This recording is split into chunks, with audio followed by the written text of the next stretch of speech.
बिस्मिल्लाहिर्रहमानिर्रहीम अस्सलाम वालेकुम वरहमतुल्लाहि वबरकातुहू। की हाल चाल है जी? ठीक ठाक हो? उम्मीद है अल्लाह ताला के हुक्म के नाल इंशाअल्लाह तुसी सारे ठीक ठाक होवोगे। अल्लाह ताला सब ते रहमत फरमाए। अल्लाह ताला सब नूं अपने हिफ्ज़ो ईमान च रखे। आमीन सुम्मा आमीन। अज दे विलाग दे विच मैं तुहाडे नाल एक ऐसा वाक़या शेयर करन लगा कि बाज़ औरतां दी एक फितरत हुंदी है कि उन्हां नूं अल्लाह ताला ने हर चीज़ दे नाल नवाजिया हुंदा और उन्होंने बंदा भी ऐसा अल्लाह ताला ने दिता हुंदा कि जिहड़ा जिंदगी दे विच उन्होंने किते भी काम तो रोक टोक या नोक झोंक नहीं करता हैगा। वो जिस तरह भी बीवी उहदी कहंदी है उस तरह वह गल मन लैंदा।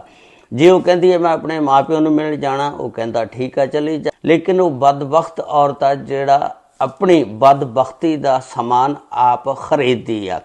वो अपने आशना दे नाल रल के ते अपने शौहर नूं जिहड़ा मार दिंदी है।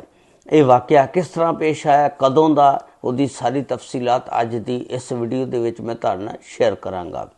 ये वाक़या 5 जनवरी 2026 दा आ। गुजरात दा वाक़या है। गुजरात दे विच एक फैमिली रहिंदी है। उस फैमिली दे सरबराह दा नाम है वाजिद हुसैन। वाजिद दी बीवी दा नाम है नायला। वाजिद और नायला की शादी 2015 दे विच हुई सी, यानी अज तो 10 साल पहलों। अल्लाह ताला ने इन्होंने 2 बच्चे भी फिर दिते, जिहदे विच सब तो बड़ा बेटा, उस तो बाद छोटी उन्हां दी एक बेटी जिहदी उम्र 6 साल, बेटा जिहड़ा 8 साल की उम्र का। हुण नायला ते वाजिद इस तरह घर दे विच रहिंदे कि पता ही नहीं सी किसी किस्म का भी उदा बंदा एडा चंगा सी। नायला जदों भी कहती कि मैं अपनी अम्मी नूं मिलण जाना, वो कहंदा चले जा, अपनी भैणां कोल जाना चले जा। हुण जिहड़ी नायला सी ये 3 भैणां सी। नायला जिहड़ी आ मंडी बहावलदीन दे विच रहिंदी सी। इहदियां 2 जिहड़ियां भैणां ना उत्थे ही विआहियां होईयां सी और जिहड़ियां 2 भैणां सी वो इक्को घर दे विच विआहियां सी दोनों भरावां दे नाल। यानी दोनों भैणां दी शादी दोनों भरावां दे नाल होई, यानी इक्को घर दे विच 2 विआहियां गईयां। हुण नायला ते इहदियां 2 भैणां दूसरियां सी, 3 जणियां सी। नायला जिहड़ी है ना गाहे बगाहे ना अपनियां भैणां कोल जांदी हुंदी सी उन्हां नूं मिलने वास्ते। इस बंदे ने वाजिद हुसैन ने कदी भी इन्हों नहीं सी रोकिया, मना नहीं सी कीता भी तू उन्हां नूं क्यों मिलण जांदी आ, बल्कि ये कहता हुंदा सी चलो जे तू कली नहीं जा सकती मैं तैनूं खुद छोड़ आना। ये अगों कहती सी नहीं मैं कली चल जागी। ये इस तरह उन्होंने मिलन अपनियां भैणां नूं जदों दिल करदा चले जांदी सी। हुण इहदियां जिहड़ियां भैणां ओह महल्ला चिड़ियां वाले दे विच रहिंदियां सी ते इहदी बर्बादी का आगाज़ कित्थों शुरू होया कि एक उस महल्ले दे विच एक लड़का रहिंदा सी जिहदा नाम सी जैन। वो जैन जदों इनू आउंदी जांदी नूं वेखदा सी, इनू इशारे करदा सी ते हौली हौली इन्हां दोनां दी सैटिंग हो जाती है, जैन ते नायला दी। हुण नायला जिहड़ी आ जदों भी अपनियां भैणां नूं मिल जांदी उहदे नाल इह मिल के आंदी, इहने उहदे नाल नजायज़ ताल्लुकात कायम कर लए सी ते इह एडी तेज़ सी, चलाक सी कि इहने अपनियां भैणां नूं भी पता नहीं लगण दिता। उस तो बाद जदों ये अपने घर आ जाती सी, जदों इहदा बंदा जिहड़ा सी शौहर ड्यूटी ते चल जाता सी, फोन चुक लैंदी सी ते चुक के उहदे नाल गप्पां शप्पां लांदी सी, फोन ते राबते च रहिंदी सी। एक दिन इहदा बेटा जिहड़ा बड़ा 8 साल दा वो अपने अब्बे नूं दसदा कि पापा मैं ने ना मम्मा नूं किसी गैर बंदे नाल गल करदिआं होइआं देखिआ, फोन ते सारा दिन लगी रहिंदी जदों तुसीं ड्यूटी ते चल जांदे आ। बाप कहता कि ना बेटा इस तरह की गल नहीं कही दी हुंदी, हो सकता मम्मा किसी दे नाल रिश्तेदार नाल गल करदी होवे। ते वो खैर उन्हें गल नूं टाल दिता, उन्हें गल ना गौली।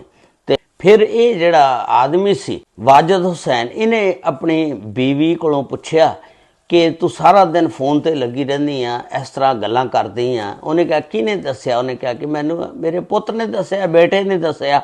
उन्हें कहा कि तू मेरे ते गलत इल्ज़ाम लगा रहा, मैं अपने कज़नां नाल गल्लां करदी आ, गप्पां शप्पां लानी आ, तैनूं पता रिश्तेदार ने किसी नाल गल करनी, को गपशप लानी। उन्हें कहा किहड़ा वो कज़न आ ऐसा जिहनूं मैं नहीं जानदा, तू मैनूं उहदा नां दस। इहने कहा कि मैं तैनूं उहदा नां नहीं दसना, जदों तैनूं मैं उहदा नां दस्सिया तू उहदे कोलों पुछेगा, तफ्तीश करेगा, फिर मेरी ਖਾਨਦਾਨ ਦੇ ਵਿੱਚ ਬਦਨਾਮੀ ਹੋਏਗੀ ਕਿ ਇਹ ਆਪਣੀ ਬੀਵੀ ਦੇ ਉੱਤੇ ਸ਼ੱਕ ਕਰਦਾ, ਇਹਨੂੰ ਯਕੀਨ ਨਹੀਂ ਹੈਗਾ, ਹੁਣ ਫੋਨ ਕਰਕੇ ਪੁੱਛਦਾ, ਇਸ ਵਾਸਤੇ ਮੈਂ ਤੈਨੂੰ ਨਹੀਂ ਦੱਸਣਾ ਹੈਗਾ। ਉਹ ਖੈਰ ਐਡਾ ਸ਼ਰੀਫ ਵਾਜਿਦ ਹੁਸੈਨ ਆਦਮੀ ਸੀ, ਵਾਜਿਦ ਚੁੱਪ ਕਰ ਜਾਂਦਾ। ਉਸ ਤੋਂ ਬਾਅਦ ਥੋੜ੍ਹੇ ਜਿਹੇ ਦਿਨਾਂ ਬਾਅਦ ਫਿਰ ਬੱਚਾ ਦੱਸਦਾ ਕਿ ਪਾਪਾ ਮਮਾ ਤੁਹਾਡੇ ਜਾਣ ਤੋਂ ਬਾਅਦ ਜਦੋਂ ਤੁਸੀਂ ਡਿਊਟੀ 'ਤੇ ਚਲ ਜਾਂਦੇ ਹੋ ਫਿਰ ਫੋਨ 'ਤੇ ਕਿਸੇ ਗੈਰ ਮਰਦ ਨਾਲ ਗੱਲਾਂ ਕਰਦੀ ਆ। ਉਹਨੇ ਕਿਹਾ ਪਾਪਾ ਕਿ ਉਹ ਬੰਦਾ ਕੋਈ ਆਊਟਸਾਈਡਰ ਆ, ਮੈਂ ਨਹੀਂ ਵੇਖਿਆ ਕਿ ਉਹ ਆਪਣੇ ਖਾਨਦਾਨ ਦਾ ਨਾ ਉਹ ਨਾਨਕਿਆਂ 'ਚੋਂ ਆ ਨਾ ਦਾਦਕਿਆਂ 'ਚੋਂ ਆ, ਪਤਾ ਨਹੀਂ ਕੌਣ ਆ। ਇਹਨੂੰ ਨਾ ਫਿਰ ਸ਼ੱਕ ਹੋ ਜਾਂਦਾ। ਫਿਰ ਇਹ ਬੀਵੀ ਨੂੰ ਆਪਣੀ ਪੁੱਛਦਾ ਕਿ ਤੂੰ ਪਹਿਲਾਂ ਬੱਚੇ ਨੂੰ ਮਾਰਿਆ ਸੀ ਜਦੋਂ ਉਹਨੇ ਮੈਨੂੰ ਦੱਸਿਆ ਸੀ, ਅਤੇ ਬੱਚੇ ਨੇ ਫਿਰ ਮੈਨੂੰ ਦੱਸਿਆ, ਤੂੰ ਕਿਹਦੇ ਨਾਲ ਗੱਲਾਂ ਕਰਦੀਆਂ ਮੈਨੂੰ ਦੱਸ। ਅਤੇ ਇਹਨੇ ਨਾ ਖੈਰ ਉੱਥੇ ਵਾਹਵਾ ਲੜਾਈ ਝਗੜਾ ਉਹਦੇ ਨਾਲ ਕੀਤਾ, ਤੂੰ ਮੈਂ ਹੋ ਜਾਂਦੀ ਹੈ। ਇਹ ਨਾ ਉਹਦੇ ਕੋਲੋਂ ਮੋਬਾਇਲ ਖੋਹ ਲੈਂਦਾ, ਮੋਬਾਇਲ ਖੋਹ ਕੇ ਕਹਿੰਦਾ ਅੱਜ ਤੋਂ ਬਾਅਦ ਤੈਨੂੰ ਮੋਬਾਇਲ ਨਹੀਂ ਦੇਣਾ। ਫਿਰ ਇਸ ਤਰ੍ਹਾਂ ਵਾਕਿਆ ਸ਼ੁਰੂ ਹੁੰਦਾ ਕਿ ਠੀਕ 2 ਦਿਨ ਬਾਅਦ ਇਹ ਜਦੋਂ ਇਹਦੇ ਕੋਲੋਂ ਮੋਬਾਇਲ ਲੈ ਲਿਆ ਆ ਗਿਆ, ਇਹ ਦੌੜ ਜਾਂਦੀ ਹੈ ਘਰੋਂ। ਜਦੋਂ ਇਹ ਡਿਊਟੀ 'ਤੇ ਚੱਲ ਜਾਂਦਾ, ਜਦੋਂ ਸ਼ਾਮ ਨੂੰ ਉਹ ਵਾਜਿਦ ਹੁਸੈਨ ਵਾਪਸ ਆਉਂਦਾ, ਆ ਕੇ ਵੇਖਦਾ ਕਿ ਬੀਵੀ ਘਰ ਨਹੀਂ ਹੁੰਦੀ। ਬੱਚੇ ਕਹਿੰਦੇ ਨੇ ਮਮਾ ਦੌੜ ਗਈ ਆ। ਇਹ ਬੱਚਿਆਂ ਨੂੰ ਚੁੱਕ ਕੇ ਆਪਣੀਆਂ ਸਾਲੀਆਂ ਦੇ ਘਰ, ਉਹ ਚਿੜੀਆਂ ਵਾਲੇ ਜਿਹੜੀਆਂ ਰਹਿੰਦੀਆਂ ਨੇ, ਉੱਥੇ ਪਹੁੰਚ ਜਾਂਦਾ। ਜਾ ਕੇ ਕਹਿੰਦਾ ਕਿ ਤੁਸੀਂ ਆਪਣੀ ਭੈਣ ਦੀ ਤਰਬੀਅਤ ਕਿਸ ਤਰ੍ਹਾਂ ਦੀ ਕੀਤੀ ਆ ਕਿ ਉਹ ਮੈਨੂੰ ਛੋੜ ਕੇ ਚਲੇ ਗਈ ਆ, ਅਤੇ ਮੈਂ ਹੁਣ ਬਿਹਤਰ ਇਹ ਆ ਕਿ ਤੁਹਾਡੇ ਸਾਰਿਆਂ ਦੇ ਉੱਤੇ ਪਰਚਾ ਕਰਾਵਾਂ ਔਰ ਇਹਨਾਂ ਬੱਚਿਆਂ ਨੂੰ ਤੁਸੀਂ ਸਾਂਭੋ। ਉਹਦੀਆਂ ਸਾਲੀਆਂ ਕਹਿਣ ਲੱਗੀਆਂ ਭਾਈ ਜਾਨ ਸਾਡਾ ਇਹਦੇ ਵਿੱਚ ਕੀ ਕਸੂਰ ਆ, ਅਸੀਂ ਆਪਣੇ ਘਰ ਵਸਦੀਆਂ ਅਲੱਗਾ ਆ ਅਤੇ ਉਹ ਆਪਣੇ ਘਰ ਆ ਅਤੇ ਤੁਸੀਂ ਆਪਣੇ ਘਰ ਰਹਿੰਦੇ ਹੋ, ਤੁਹਾਨੂੰ ਪਤਾ ਹੋਣਾ ਚਾਹੀਦਾ ਕਿੱਧਰ ਗਈ ਆ। ਖੈਰ ਇਹ ਕਹਿੰਦੀਆਂ ਕਿ ਅਸੀਂ ਪਤਾ ਕਰਦੀਆਂ, ਸਾਨੂੰ ਨਹੀਂ ਪਤਾ। ਇਹ ਫੋਨ ਕਰਦੀਆਂ ਜਿਸ ਵੇਲੇ ਤੇ ਉਹਦਾ ਫੋਨ ਬੰਦ ਜਾ ਰਿਹਾ ਹੁੰਦਾ। ਉਸ ਤੋਂ ਬਾਅਦ ਵਾਜਿਦ ਹੁਸੈਨ ਜਾਂਦਾ ਆਪਣੀ ਸੱਸ ਦੇ ਘਰ ਜਾ ਕੇ ਉਹਦੇ ਨਾਲ ਗੱਲ ਕਰਦਾ। ਫਿਰ ਰਾਤ ਉੱਥੇ ਰਹਿੰਦਾ। ਸੱਸ ਵੀ ਕਹਿੰਦੀ ਹੁਣ ਬੇਟਾ ਮੈਂ ਕੀ ਕਰ ਸਕਦੀ, ਪਤਾ ਨਹੀਂ ਕਿੱਥੇ ਗਈ। ਫਿਰ ਦੂਸਰੇ ਦਿਨ ਨਾਇਲਾ ਦਾ ਜਿਹੜਾ ਫੋਨ ਜਿਹੜਾ ਮੋਬਾਈਲ ਆਨ ਹੋ ਜਾਂਦਾ। ਫਿਰ ਨਾਇਲਾ ਦੀ ਭੈਣ ਉਹਨੂੰ ਕਾਲ ਕਰਕੇ ਕਹਿੰਦੀ ਹੈ ਕਿ ਤੈਨੂੰ ਸ਼ਰਮ ਹਯਾ ਨਹੀਂ ਹੈਗਾ, ਤੂੰ ਬੱਚਿਆਂ ਨੂੰ ਛੱਡ ਕੇ ਨੱਠ ਗਈ, ਸਾਡਾ ਵੀ ਘਰ ਉਜਾੜੇਂਗੀ, ਤੂੰ ਵਾਪਸ ਆ ਜਾ। ਨਾਇਲਾ ਕਹਿੰਦੀ ਠੀਕ ਆ ਮੈਂ ਵਾਪਸ ਆ ਜਾਂਦੀ ਹਾਂ। ਨਾਇਲਾ ਵਾਪਸ ਆ ਜਾਂਦੀ ਆ ਔਰ ਫਿਰ ਆ ਕੇ ਵਾਜਿਦ ਹੁਸੈਨ ਕੋਲੋਂ ਮਾफ़ੀ ਮੰਗਦੀ ਆ। ਸਾਰੇ ਵਿੱਚ ਘਰ ਦੇ ਜਿਹੜੇ ਵੀ ਨੇ ਬੜੇ ਉਹ ਵਿੱਚ ਪੈ ਜਾਂਦੇ ਨੇ ਔਰ ਇਹਨਾਂ ਦੀ ਸੁਲ੍ਹਾ ਕਰਾ ਦਿੰਦੇ ਨੇ ਔਰ ਨਾਇਲਾ ਨੂੰ ਔਰ ਬੱਚਿਆਂ ਨੂੰ ਲੈ ਕੇ ਵਾਜਿਦ ਹੁਸੈਨ ਵਾਪਸ ਘਰ ਆ ਜਾਂਦਾ।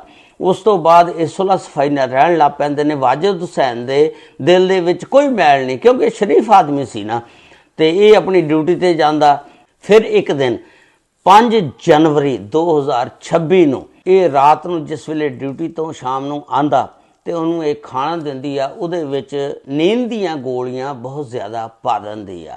ਰਾਤ ਨੂੰ ਜਿਸ ਵੇਲੇ ਇਹ ਸੋ ਜਾਂਦਾ 2 ਵਜੇ ਇਹ ਆਪਣੇ ਆਸ਼ਨਾ ਜ਼ੈਨ ਨੂੰ ਬੁਲਾਉਂਦੀ ਆ ਔਰ ਬੁਲਾ ਕੇ ਅਤੇ ਇਹਦੇ ਨਾਲ ਉਹਦਾ ਗਲਾ ਜਿਹੜਾ ਮਿਲ ਕੇ ਅਤੇ ਦਬਾ ਕੇ ਉਹਨੂੰ ਗਲਾ ਦਿੰਦੇ ਨੇ ਦੋਨੋਂ। ਉਸ ਤੋਂ ਬਾਅਦ ਇਹ ਜ਼ੈਨ ਦੇ ਨਾਲ ਨੱਠ ਜਾਂਦੀ ਆ। ਅਤੇ ਹੁਣ ਵਾਜਿਦ ਹੁਸੈਨ ਜਿਹੜਾ ਉਹ ਮਰਿਆ ਪਿਆ, ਜਿਸ ਵੇਲੇ ਮਰਿਆ ਹੁੰਦਾ ਅਤੇ ਸੁਬਾਹ ਜਿਹੜੇ ਬੱਚੇ ਨੇ ਉੱਠਦੇ ਨੇ, ਜਦੋਂ ਵੇਖਦੇ ਨੇ ਕਿ ਸਾਡਾ ਵਾਲਦ ਜਿਹੜਾ ਉਹ ਮਰਿਆ ਪਿਆ, ਉਹ ਰੌਲਾ ਪਾਉਂਦੇ ਨੇ, ਮਹੱਲੇਦਾਰ ਇਕੱਠੇ ਹੋ ਜਾਂਦੇ ਨੇ। ਇਹ ਆਪਣੇ ਚਾਚੇ ਨੂੰ ਰਫਾਕਤ ਨੂੰ ਫੋਨ ਕਰਦੇ ਨੇ। ਰਫਾਕਤ ਜਿਹੜਾ ਮੌਕੇ ਤੇ ਆ ਜਾਂਦਾ, 15 'ਤੇ ਕਾਲ ਕੀਤੀ ਜਾਂਦੀ, ਪੁਲਿਸ ਆ ਜਾਂਦੀ ਆ। ਪੁਲਿਸ ਜਿਹੜੀ ਆ ਇਹਦੀ ਲਾਸ਼ ਨੂੰ ਚੁੱਕਦੀ ਆ, ਪੋਸਟਮਾਰਟਮ ਲਈ ਲੈ ਜਾਂਦੀ ਆ ਔਰ ਫਿਰ ਇੱਕ FIR ਥਾਣਾ ਸਰਾਏ ਆਲਮਗੀਰ ਦਰਜ ਕਰਦੀ ਆ, ਜਿਹਦੇ ਵਿੱਚ FIR ਦਾ ਮੁਦਈ ਬਣਿਆ ਰਫਾਕਤ, ਉਹਦਾ ਭਰਾ।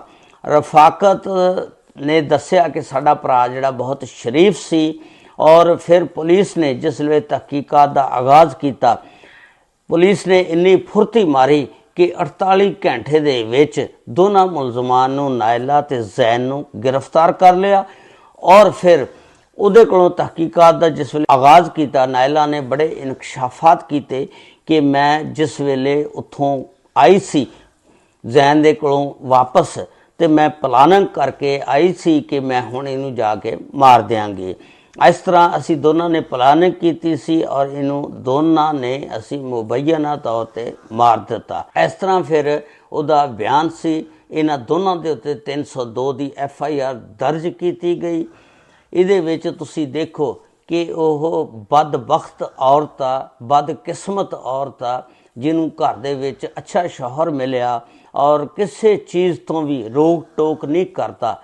ਤੇ ਲੇਕਿਨ ਇਹਨੇ ਨਾਸ਼ੁਕਰੀ ਕੀਤੀ ਔਰ ਗਲਤ ਰਾਹ 'ਤੇ ਚੱਲ ਪਈ ਔਰ ਜ਼ੈਨ ਦੇ ਨਾਲ ਰਲ ਕੇ ਤੇ ਆਪਣੇ ਸ਼ੌਹਰ ਨੂੰ ਮਾਰ ਦਿੱਤਾ। ਇੱਕ ਹੱਸਦਾ ਬਸਦਾ ਘਰ ਜਿਹੜਾ ਉਜਾੜ ਦਿੱਤਾ।